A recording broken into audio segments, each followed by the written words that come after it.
tanpa busana, tanpa pakaian, sambil berdarah-darah. Sudah direncanakan oleh pelaku untuk melakukan suatu tindakan penganiayaan.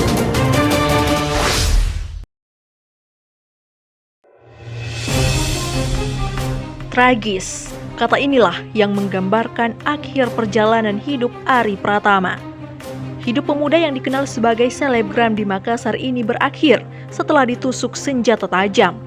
Ironisnya, selebgram itu tewas di tangan teman wanitanya sendiri, Aisyah Alfika. Peristiwa berdarah itu terjadi pada Jumat pagi 5 Maret 2021 di Wisma Topas, Kecamatan Panakukang, Kota Makassar. Sebelumnya, korban dan pelaku memang terekam berkunjung ke wisma tersebut. Itu terlihat dari rekaman CCTV wisma yang berhasil diperoleh tim Hot Issue. Berdasarkan waktu rekaman CCTV, pelaku dan korban tiba sekitar pukul 3:41 dini hari. Tak berlangsung lama keduanya langsung memesan kamar dan check-in ke kamar 214 yang terletak di lantai 2 wisma tersebut. Selang kurang lebih 1 jam berada di dalam kamar, jejak peristiwa tragis ini pun mulai terekam. Rentetan jejak korban dan pelaku tak luput dari pantauan CCTV. Dimulai pada pukul 5:01:13. Korban sebelumnya terekam keluar dari kamar tanpa busana. Dalam rekaman itu, korban terlihat berlari kecil menyelamatkan diri sembari memegang bagian dada. Dalam situasi itu, pelaku sempat mengikuti korban keluar kamar. Namun, itu hanya sesaat. Kurang dari 4 detik pelaku kembali masuk ke dalam kamar 214. Ini sesuai dengan keterangan waktu rekaman pukul 5:01:16. Pukul 5:01:40 korban terlihat tiba di bagian resepsionis. Dalam rekaman, korban terlihat berusaha meminta pertolongan kepada seorang pegawai yang berjaga.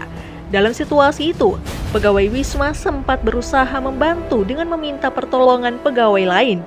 Di sini, korban mulai tersungkur dan beberapa orang terekam juga terlihat panik melihat kondisi korban. Pukul 5:01:43 dari arah kamera lain, pelaku kembali terekam CCTV.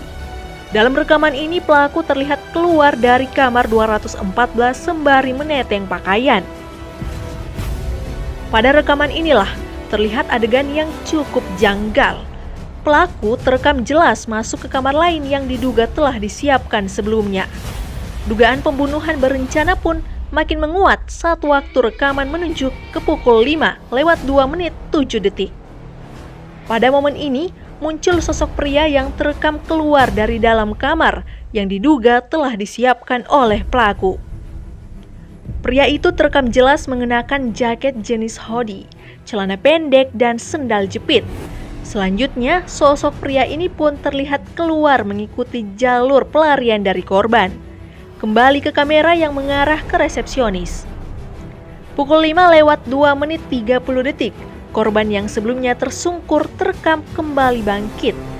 Ia terlihat berdiri dan keluar wisma dengan tubuh penuh darah. Dan tak berlangsung 10 detik atau pada pukul 5:02:40, sosok pria berjaket merah yang memiliki ciri-ciri yang sama dengan pria sebelumnya berjalan keluar wisma. Di belakang pria tersebut diikuti oleh perempuan bertopi. Romi, petugas wisma yang juga sebagai saksi, membenarkan seluruh kronologi yang ada berdasarkan CCTV.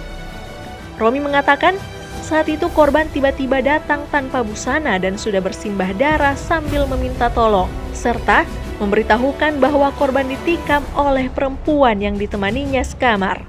Romi menjelaskan, korban sempat berdiri dan keluar dari ruang resepsionis lalu kembali jatuh di ruang tamu wisma, dan sempat kembali bangun hingga akhirnya tergeletak di luar wisma.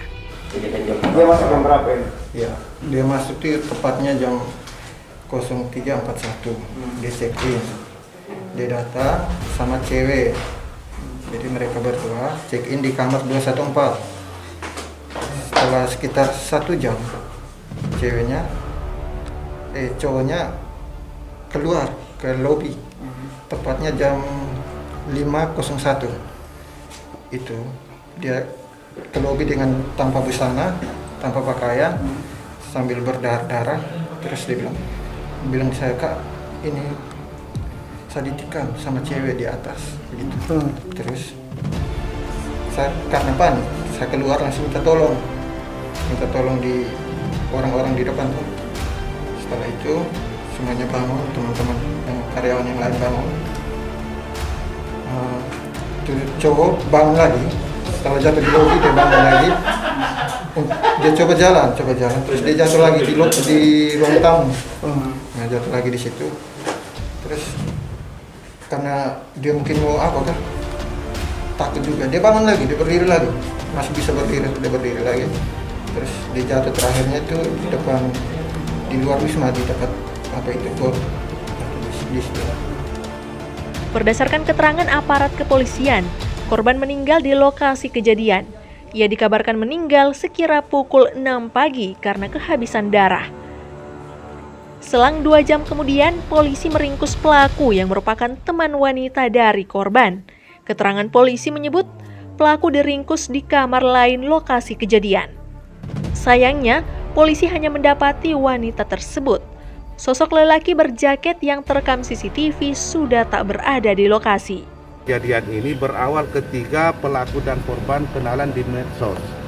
Kemudian berpacaran kurang lebih 7 bulan. Ya, 7 bulan. Setelah pelaku dan korban pacaran, dan menurut pelaku bahwa korban ini sudah sulit untuk ditemui atau sulit untuk dihubungi. Dan kemarin pelaku berhasil tembus melalui handphonenya, kemudian korban diajak ketemu di salah satu parkiran swalayan. Terjadi pembicaraan kurang lebih setengah jam, berlanjutlah ke salah satu tempat berupa wisma, dan disitulah terjadi pertengkaran, akhirnya terjadi penganiayaan pada saat korban terlelap tidur. Korban ini menjanji untuk dinikahi. Karena kecewa, akhirnya karena juga sulit untuk dihubungi, korban akhirnya timbul suatu niat jahat mereka dengan mempersiapkan berupa senjata tajam, pisau, dapur.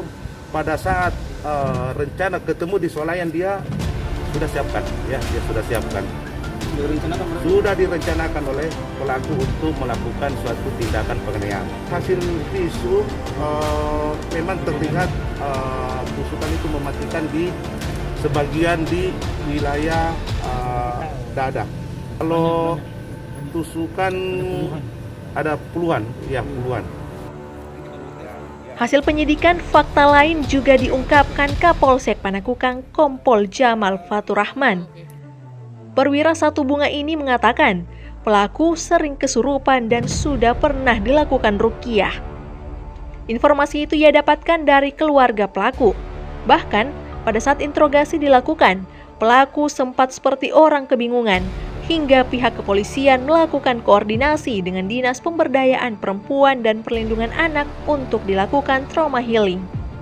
Informasi dari keluarga memang sudah pernah dilakukan ruqyah, dan tadi ketika kami melakukan pemeriksaan memang pelaku ini seperti bingung-bingung, sehingga kami mengambil inisiatif ataupun langkah berikutnya koordinasi dengan TP2A untuk dilakukan trauma healing, ataupun kalau perlu kami akan lakukan tes kejiwaan terhadap pelaku ini.